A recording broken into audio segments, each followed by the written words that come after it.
It's a very chilly 5 degrees here, but take you out on a day's exploring. Hit the road and we'll get up there and we'll make a start. Okay. Here we are in Jarrahdale. We're going to be exploring the area. We used to live literally 10 minutes away down on off Bandicoot Road for 20 years. So we know the area pretty well. It's changed a bit since then, but there's still quite a bit to do here in Jarrahdale, where we start our adventure.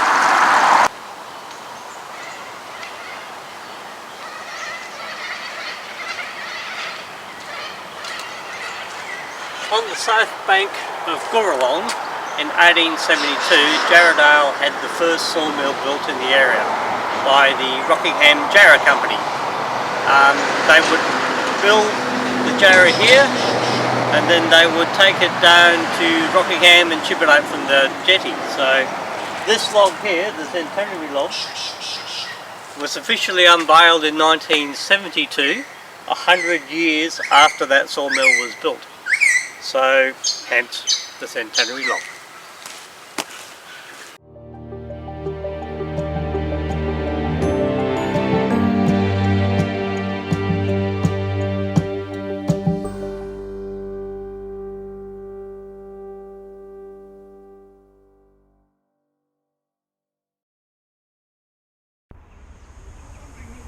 Okay, Serpentine National Park. We're here up at the cemetery in Jarrahdale, and this is the actual area that I want to get into. There's a couple of walks. There's Stacey's Sloop, that's a very quick walk, and then there's the Gorge Walk that will take you down ultimately back to Serpentine Falls. Not going to do any of the walks today, but what I'm going to do is drive a little further and see if there's any access into here where this hut is. That's remains of the old campground at Gurralong, and that's what I want to show you first up today. So we're walking on Gurralong Road, which is the old entry into the campground. Got to watch where I'm walking because it's gravel and slippery. And we'll show you that campground that I was talking about. There's people everywhere, which is just weird. Usually you get this area to yourself, but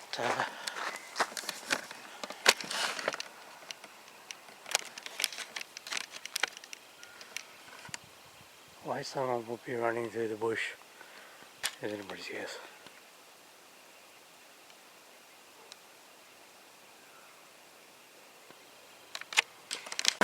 So, you can see the track ahead of me.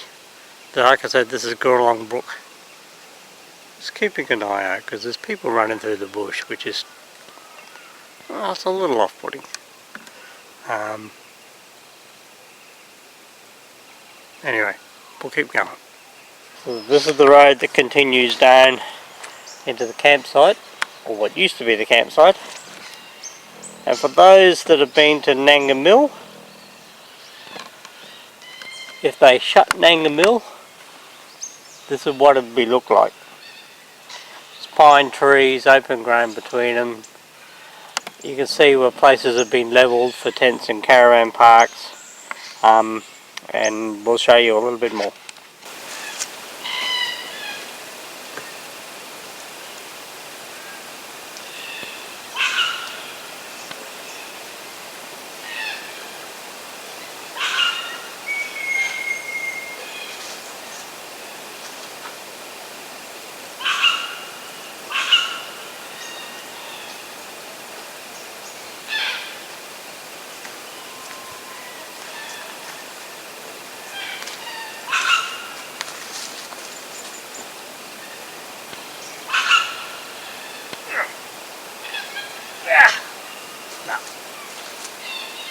So,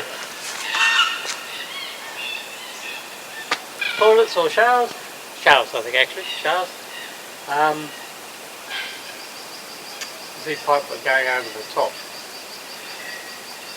One of the issues I have, and it's just me, is that if they're going to close an area like this, and say because whatever reason it hasn't been looked after or anything else, they could easily have demolished that and put it back to nature. So I think it's a shame that it's such a great area to come do a couple of walks, have a look, get into the bush. There's cockatoos flying around, there's robins, there's everything that you want here, and they leave this. Why not turn it into a day use area and have lawn drops, water point, maybe a couple of barbecues so you can enjoy the area. You could always still leave it as a walk-in to deter the people that want to come here with cars and camp for the night. I'm sure people still camp here anyway, but let's go have a look at the rest of the place. The remains of the old toilet block, boarded up. I guarantee that won't stop people from getting in. Somewhere on that tree trunk there's a little redbreast, a little crimson robin. You can see his gills flitting around, but he has bright red tummy. He's gone. Oh. See him? Just on the side of the tree. Just so bright red. He is so bright red. He's just gorgeous. Little white beak, crimson breast. Whoop, and he's gone.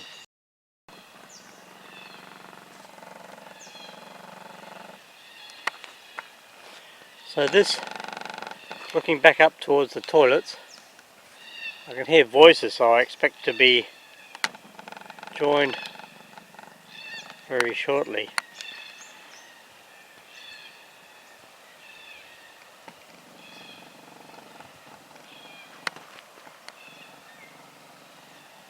And down there is the creek. So we'll go down and have a look at that.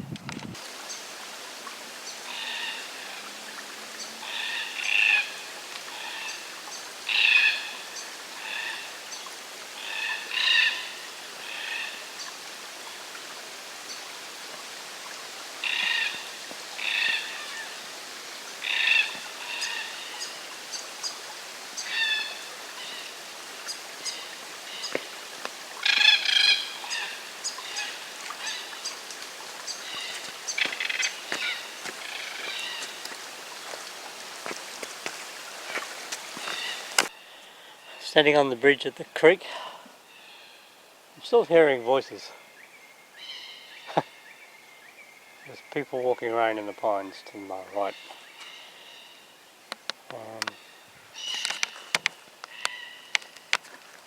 This is back up the road that we came in on, and then the pines. Okay, so those voices belong to a family, so I feel a bit better about that. Okay, this track here is where your gorge walks continue.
See the other one?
That was awesome. Being able to get hopefully as good a video of the cockies as what it was in real life. They're still around. It's a damn shame this GoPro doesn't have a zoom on it. But just magnificent sitting there by the creek. It's all quiet now, except for the cockies. And just watching them in the tree. Just beautiful. Would they be here if this was a day use area? Possibly. But you've got to come down and have a look at this. The bird life is fantastic. I think they're over there doing some pruning. I think I've finished here. I've run out of battery on the video camera, which is a shame. I might have to get a second one. But so I'm going to head back to the car now, and then it's off to the POW camp. So we'll catch you on the road.